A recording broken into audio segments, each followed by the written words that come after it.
Boys is getting quiet. Go on and get crunk. Head back to Longview, Kelly popping trunk. I ain't even tripping. Riding and I'm sipping. Let me come through, 4-4, steady tipping. On that new lap. Watch the trunk crack. Let me sit sideways, CB running back. Maybe AP, maybe AD. I ain't even tripping cause we some athletes. Messing with Smitty in the summertime. He get pissed if we don't make our time. But we gon' get it, cause we gotta finish. Nebraska horn hustlers, man, we diminish. With them boys little, paint like a skittle. I ain't even tripping, I ain't never double dribble. Cause I'm a player. Let me sit sideways, man. Let me back door. Let me go low. Sit the code in, I gotta kill a code. Let me sit sideways in the big big. Oh, you boys, they my brothers, they my friends. All right. Welcome into what is going to be an amazing episode of FullbackU. Got, I call a lot of people my brothers on here, but this again truly is one of my younger brothers, man. Auston English, how you feeling, AE? I'm good, brother. I'm good. It's good to see you, man. It's been a little bit. I know with quarantine and everything, I hadn't been able to get around and see all the guys. We usually catch each other at a spring game or something like that, but just things have been interrupted. So it's good to see you. Man, it's great to see you. You made it on the pod earlier. I don't know if you saw the one with me, Curtis, Ryan Broyles, Don Franks, and Moses Madu. You were guilty, involved in that one. So I don't know if you want to clear anything up. Curtis kind of threw you under the bus about throwing up over yourself. How'd you feel about that when you saw it? Have y'all talked since? I learned a long time ago that you just gotta embrace every bit of yourself, and even if that means the noodles that you spit up on yourself in a Schmitty workout. I will tell you a funny story though. We were scheduled to do this a week ago. I'm like, okay, got the babies down. I'm like, okay, I got a little sunlight left, so let me run out here and mow the grass. And then, I'm going to brush my teeth at, 10 or whatever it was. And I just get this deep sinking feeling like I missed work, like I was late for Schmitty. 6 hours, like, oh my God. Yeah. A little PTSD there, man. But it was very reminiscent. I was like, oh man, I forgot. But, it still happens to me every day. And, in coaching, having the accountability and seeing the freshmen and the first workouts, and it all restarts. I want to hear about that from you because, I got to see it. I was on my way out, senior when you were a freshman, got to hear all about you. We're like, before we even get into that, Bobby Jack Wright hadn't got enough credit on this show. I know you played for quite a few guys, but man, just let me know what your experience was like early on. I want to hear obviously about high school too, but just let me know how Auston English got to OU. Shoot. Man, where to start? So, we'll pick up the story in high school. So I moved to a small town in Texas, going into my 8th grade freshman year, coming up on my freshman year. And, didn't really play football up until that point. Baseball was kind of my first love. And I played that growing up, year round, really enjoyed it. And then I moved to this small little country town. They didn't have baseball. They had football. And so I got introduced to the, game and playing it and enjoyed it. I had a good, successful career in high school, like most college recruits do. You have to put up production. I was actually a running back. I heard a running back. And when you showed up, we were like, "Where's the running back?" And I'm kidding. Yeah, I was, in my mind. But we heard you were real though. That was the thing. It's like, so we heard you were the truth, and so he, Bobby Jack was telling us, he was like, "Yeah, I got this running back. I'm gonna play at the end," and we like, you show up, and you're not the biggest guy out there, but man, you balled. So just when talk about that, size differential when you came into college. Did you think you'd go? Oh, man. Go ahead. Yeah, no doubt. I mean, in Texas, I played in Class 2A, right? And so smaller, really small school size. To give you an idea, my graduating class was 39, right? So graduated with 39. I was the biggest player on my team for the most part, you know, and I was playing running back. So, you know, I had O linemen, you know, 215 pounds, 220 pounds, you know, plowing the way. And so, yeah, coming to college and having to line up against, you know, I think freshman class, I had Duke Robinson. He was in my class. Brandon Braxton, a big Brax. I know he kind of came in a little earlier, but you know, guys that are, you know, huge, big size, you know, big size, king size. So, you know, it took me a while to wrap my head around that. Like, how in the world am I gonna, you know, figure this out? How am I going to get on the field? Like, I got to get this guy, you know. But it was nice that freshman year. You know, we had Davin Joseph. They had just moved him to left tackle, and you know, he kind of welcomed me to college football, and he was kind to me, man. He taught me a lot, and you know, told me to be patient with my game, and just encouraged me in that way. But yeah, no doubt, it was a huge shock, and you know, I'd be lying if I said, well, at least I'll get my school paid for. Yeah, right. Yeah, the alternatives. Yeah, that was going to happen. So, Yeah. but no, I want to talk to you too. You had a few coaches while you were there. Coach Wilson, who's doing big things too, and Coach Wright. Maybe just tell us about coaching styles, differences, and similarities. Yeah, so getting recruited, you know, Bobby Jack came in, hit me with that good Southern accent, you know, all the one-liners you could handle. And so, you know, fell in love with that guy, man. Looking forward to playing with him. And then they, that as I was coming in that summer, they just did a coaching change. So Bobby Jack went to secondary, and Coach Wilson, Chris Wilson, was going to be my coach. And so first time, you know, getting to meet him, I didn't get a lot of hands-on coaching from Coach Wright, but you know, throughout my entire college there career at OU, Chris Wilson was my position coach, and you know, a great coach to learn under, somebody who, you know, preaches the details, and really taught me, you know, that you got to prepare. You got to prepare well. If you want to perform well, you got to make sure you're putting in that time, watching tape, and you know, he looked out for me, you know, through a lot of that, and you know, it's been a while since I caught up with Coach Wilson, but you know, lots of great memories with him, and you know, times I'll never forget. So. Yep. Got to play with Tib, who's now D-line coach. Sure, you're proud of him, and go ahead, talk about Tib. Man, all those guys. So as a freshman, you know, really was blessed that, you know, I had Calvin Thibodeau and CJ, IU, Larry Burdine. You know, those guys were the big dogs when I got there, and so, you know, there wasn't a big rush to get on the field. You know, they were there, and they got to just study their game, you know, and see, okay, so how can I adapt here? How can I learn from these guys? And coach, you know, to see Thibodeau go on and do so well as a college coach really is no surprise.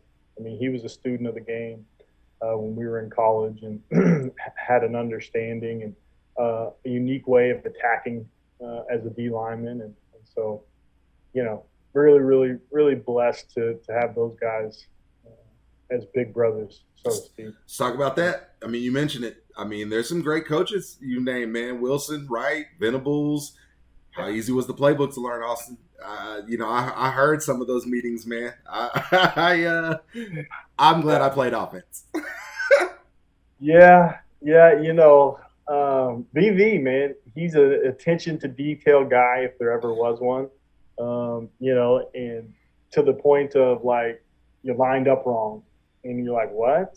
I'm here. No, you're lined up wrong. He'll like move you like a foot, right? Yeah. Like step to the left. Yeah. And, you know, as annoying as those little tweaks and pokes and prods that they, you know, coaches did, when it came to Saturdays and performing, it really truly did make all the difference. I mean, you know, one step makes all the difference, especially when you're trying to, you know, stop Jeremy Macklin on the reverse that they just.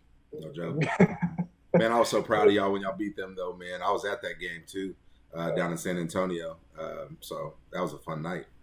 Could imagine being on the field. Hey, man. Speaking of some of your favorite games, I'm guessing that had to be a favorite game. What were some other ones?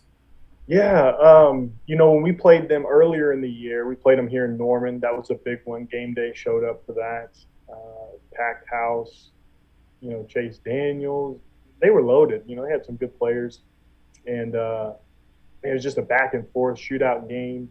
Ended up, coming up with some key stops there at the end. That one sticks out to me. I think I had probably my most tackles in a game, single game most tackles in that one for me, for sure.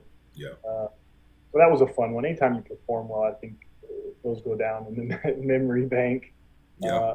Texas, that's a staple, especially 07 because we won. The other two we gave away there to them. Yeah. My last 2 years here, but and another one that kind of sticks out. We went up to Washington my senior year, and that was just a cool experience from a standpoint of the location, that stadium. I'd never been to Washington. It was neat. I like the way that thing was set up. Pretty memorable.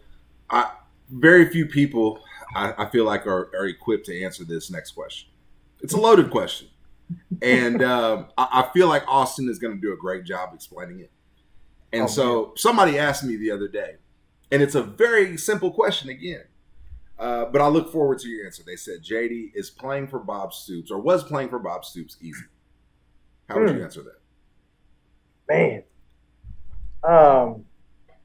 Playing for Bob, playing for Coach Stoops was easy. Preparing for Coach Stoops. So Saturday was easy. It was just Monday through Friday.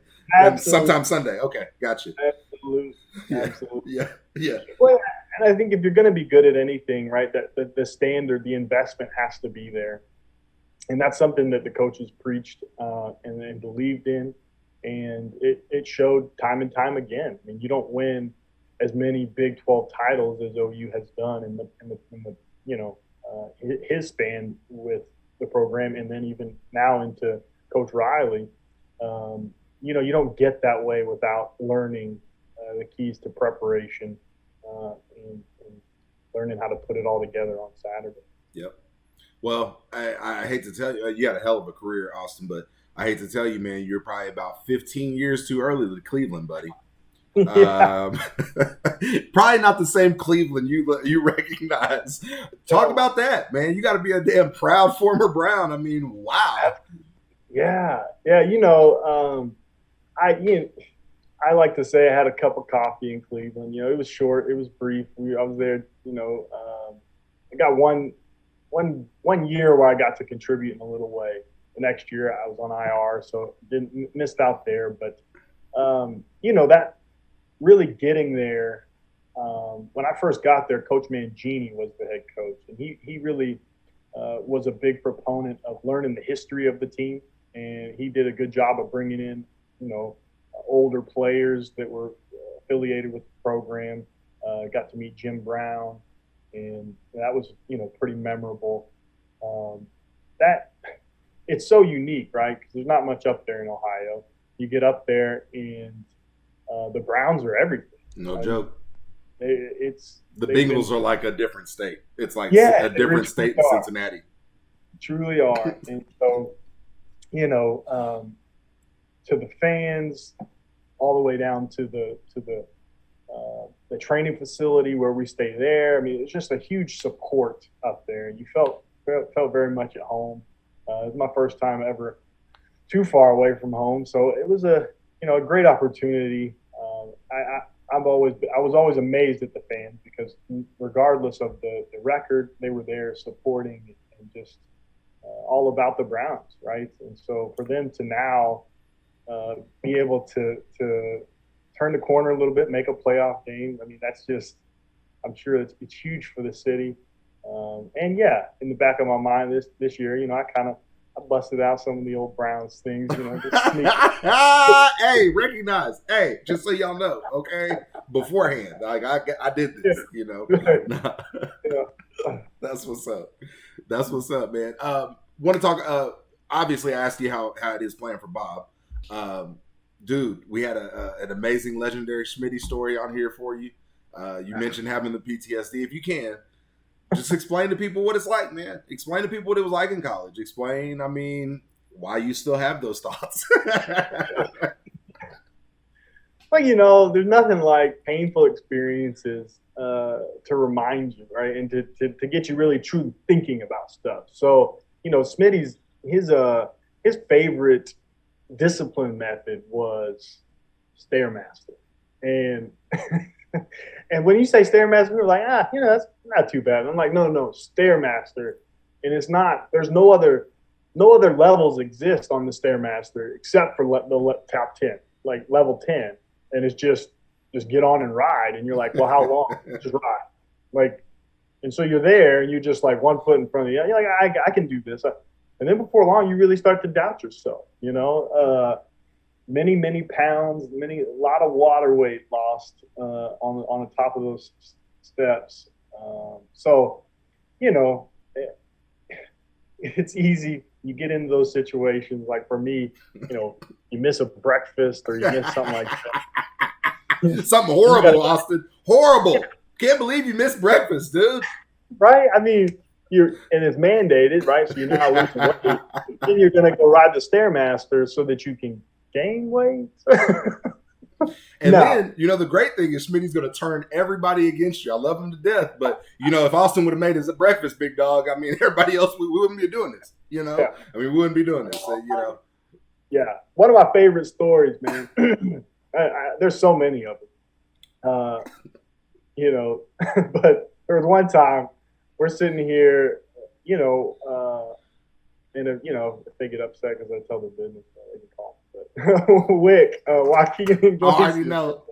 Wick was in there. And we, for some reason, like, I was in the same workout with like receivers. I don't know the mix, whatever somehow we got put together, and you know,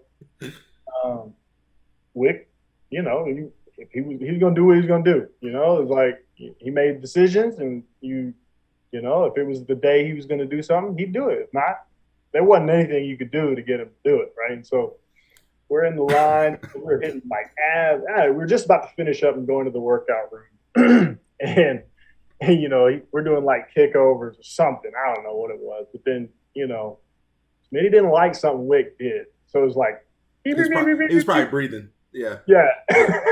Yeah. Start over. Oh. Man, start over. Wick's not, you know, not counting. Wick's not kicking over hard enough or something. It was like that.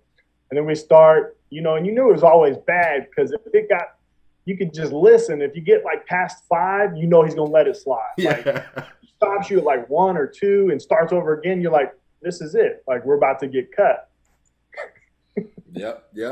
Here he goes. You know, we're doing these kickoffs. 1, 2. You're not counting. Please count, please. Start over. Here we go. And then all of a sudden, you know, out of nowhere, well, okay, that's it. And he just comes walking down the line, and he's like coming down, and he stops. Like Wick's over here on this side of me. You can't see. On this side of me. And I'm like, please. And he's like, everybody from Austin down in the weight room. Everybody else come back at 5. Oh, lucky. It was Friday. Oh. I just wanted to go home, want to get my workout done, start my weekend. Oh. And you be feeling like a sellout too, but you be like, hey, I'll see y'all, man. Sorry. I'm good. I'm good. I'm sorry y'all ain't, man. I'm sorry. Understood. Every man for himself. Every man for himself. And what a lot of people don't understand is while Smitty's walking, that shit is in like slow motion because you know something bad is about to happen and everybody's tired and you're just like, Austin, this way in the weight room. Okay. Yeah. Everybody just runs in the weight room like, oh my God, what just happened? What just happened? And the same thing with Scotty's finger. Everybody, you know, was it good or no good? I mean, he's gonna hold that thing right there, and it's just no good. Yeah. You're like, oh, the last one. I love it. I'd love to get a conversation with someone, where they were, not around, where they could be honest, be truthful. Did I really make that time on the Ford trip? Or you hosed me, didn't you? Yes. Okay. No, I'm kidding. Yes, I guarantee they had to love the dramatics of it. They had to get some sort of kick out of watching the faces melt. Yeah. As soon as they realized it was over. Too much. Did it? My freshman year is another. That was my welcome to college, right? And we got here for summer workouts. Everybody's talking trash and like saying, you don't want no part of Smitty. Like it's just not like. And we were like, nah, like I've worked out, like I'll be all right. So there's got the guys that are overly cocky, then you got the guys that are petrified, nervous as shit. You got like just the sheep in the middle, like me. I'm just like I don't know what to do. Just follow the group, right? So I'm like, perfect. Try to be quiet, don't make any noise, don't make anybody look at you. So I'm just following, trying to do these workouts, and we're finishing up the workout, doing change of direction. Somebody messed up, starting over. Once you start over on CODs, you're pretty much screwed. Like it's just you only got so much burn in the legs at that point. And so I'm like, I want to draw attention to myself, but I got to throw up. I'm just sitting here like.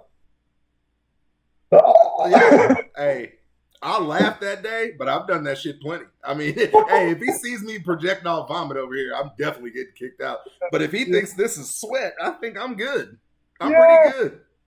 So I'm just tossing it up. But then I got noodles all on the inside, right? I had spaghetti that day. So I'm like, okay, well, let me just.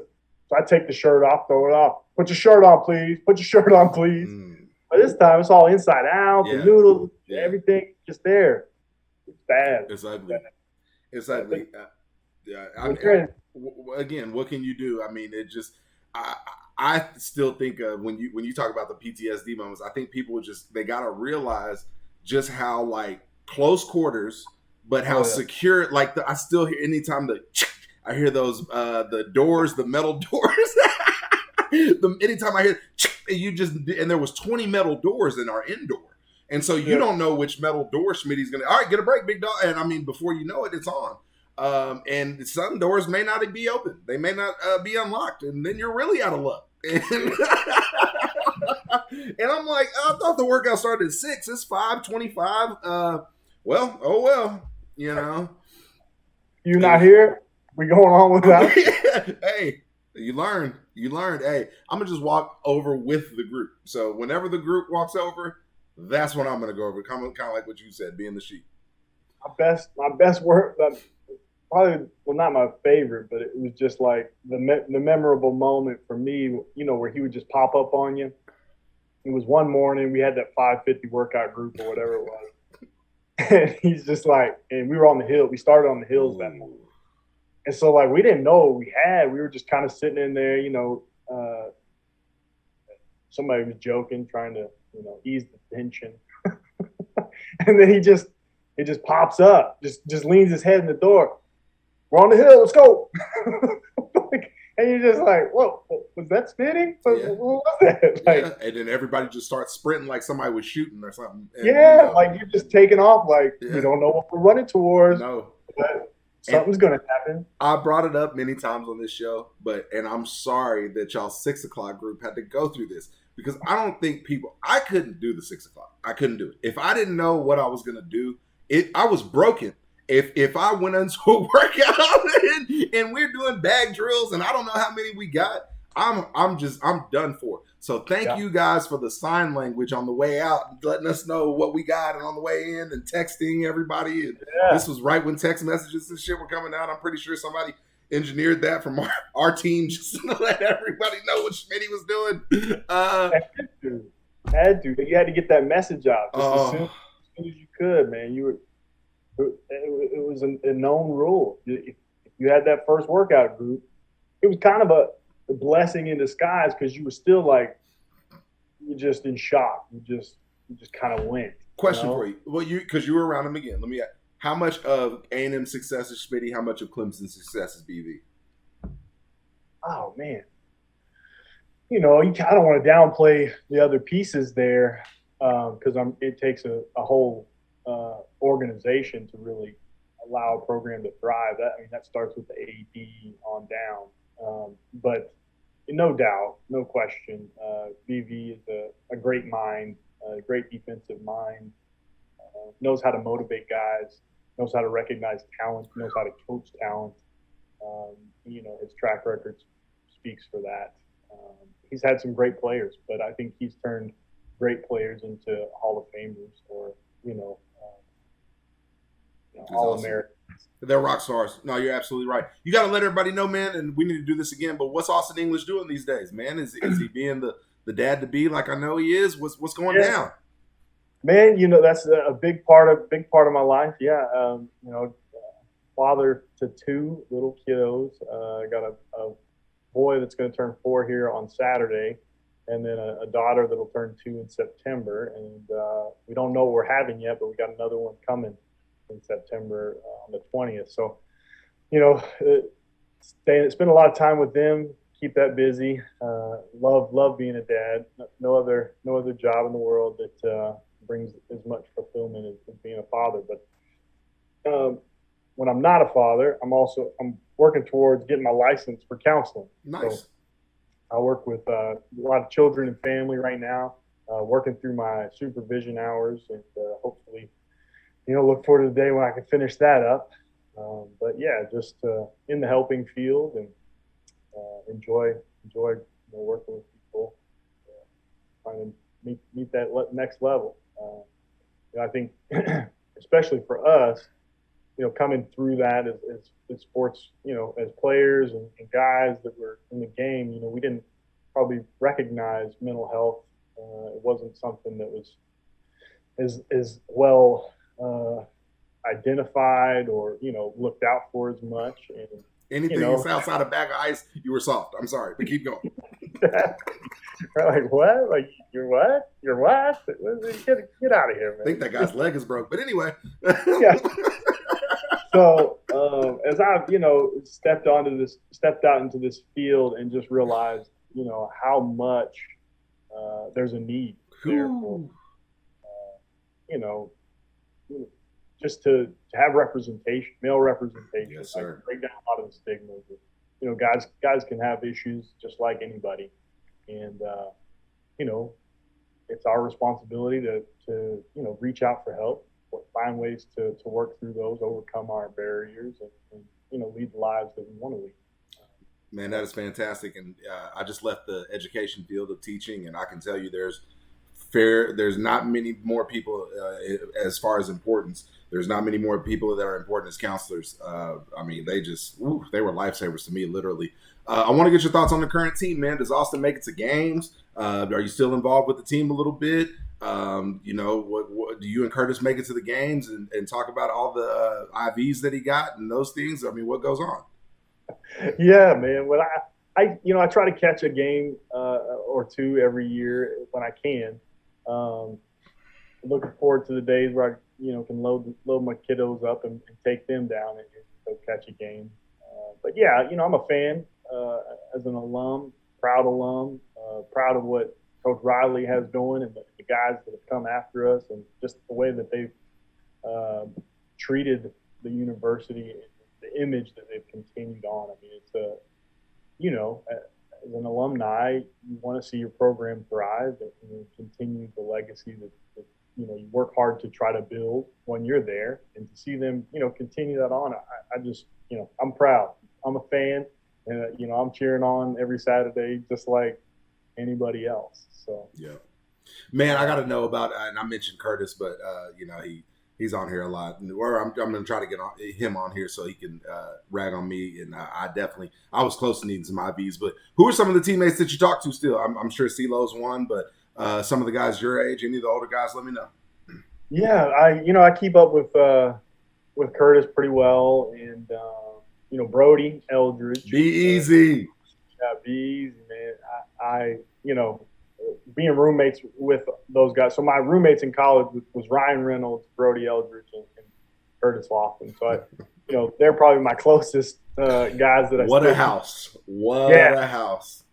Right? Yeah. A lot of stories come out of those things. We'll have to talk off air, but Or not. No, I'm kidding. No, but Brody's doing well. Good. He's up in Kansas City. He's actually expecting another kiddo himself. So, Ryan, I think, geez, you talk about people that ever accuse jocks of being dumb. Ryan Reynolds has passed the bar in like 3 different states. I mean, what? Yeah, I mean, he went to back to knocking him out, and he's just trying to find his way and pass it in Vegas and California, like Washington, like all over the place. So just super proud of that guy, what all he's done afterwards. BV probably would give him a, not bad on that. That's all right. Yeah. Is that you on the picture with him in the? No, it's Lewis. It's Lewis, isn't it? It's Lewis. Yeah. No, it's not you. It was Lewis. God. Anytime I get an opportunity, sometimes talk to Big Granger, catch up with him every once in a while on social media. Joe John, when he got a job back here, Proud of that cat, man. asked him a little bit. Yeah. Just when I can, try to catch up. Big Lonzo Dotson. Big Zoe moving up, man. He's going to be an NFL head coach one of these days. Man, I believe it. I'm hitting him up.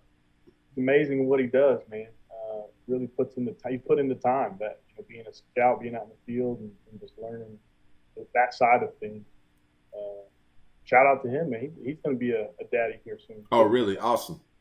Yeah, that's awesome. Big thing coming. So yeah, man. It's as you know, man. It's a family. You spend that much time around each other. You go through ups and downs. People having kids, people losing parents. You're close, you're bonded. And so those relationships, whether you talk to them every day or once a year, it's like you've missed no time anytime you get around. Man. Special relationship. No doubt. I was telling somebody today about my senior year where spring break, you're going to laugh at this, but I never did shit on spring break. I was waiting. I was like, we got 30 hundreds when we come back. Schmitty's going to kill us. I'm not going anywhere. Well, my senior year, I had that house that was right on Lindsay and Jenkins that was right by the school, and everybody used to park there. Yeah. Well, I was dating this girl that dad had some boats out on 10 Killer, which was probably a huge violation these days. Compliance would not have been happy. So did that. Well, there's like 4 cars. A couple of them might have been one person's. I'll let you do the math on that one. But anyway, they come in and we're sitting there, and there's like 3 cars that hadn't left, and it's Brodney, Joe K, and AD. And so I'm sitting around, and I'm like, me and her about to ride out to I-40. And so we're like, what are y'all about to do? And they're like, can we go with y'all? And we're like, okay, sure. And so I've got pictures, freaking 4th of July, spring break, going into AD's True Fresh. No, it wouldn't have been spring break. It was July 4th. It was July 4th because he was up here working out. So it would have been July 4th. We took them down to Lake 10 Killer, Party Cove. They're the only 3 brothers out there. AD is looking like a Greek god on a kayak. Everybody's like, who's this kid? And we're like, give him about 6 months. You'll know who he is. Don't worry. I mean, and we all got beer guts and shit, and he's all, just yoked up. And so it was, what a time. But, just kind of like what you talked about. I mean, you just guys that you knew where they were at all times, and you were, they ask you to go somewhere, you don't even think twice about it. You just let them go with you. They slept on a houseboat all weekend. I don't even know. It was fun, though. Oh, man, it's like memories, man. The best time. It truly is. Yeah, just being around each other, and you never know. You might have your plans going one way and get an opportunity to go do something else, and there you are. You're there together, and making memories. Yes, sir. Yeah. Well, Auston, man, it's been amazing. We're gonna have to get you and some, maybe we get you and Curtis on and just finally have that story. We can have a cartoonist or something, somebody reenact it, draw it, because it's becoming classic here. No, man, it's been awesome, man. We definitely need to do this again, man. I much love to you and your fam, and man, I hope everything goes well with counseling. You know what I'm saying? So let's keep that rocking, man, because you are needed, brother. You are needed. Absolutely, man. I appreciate you. Not a problem at all. Not a problem at all. It's going to be another great Another great episode of Fullback U. My guy, Auston English.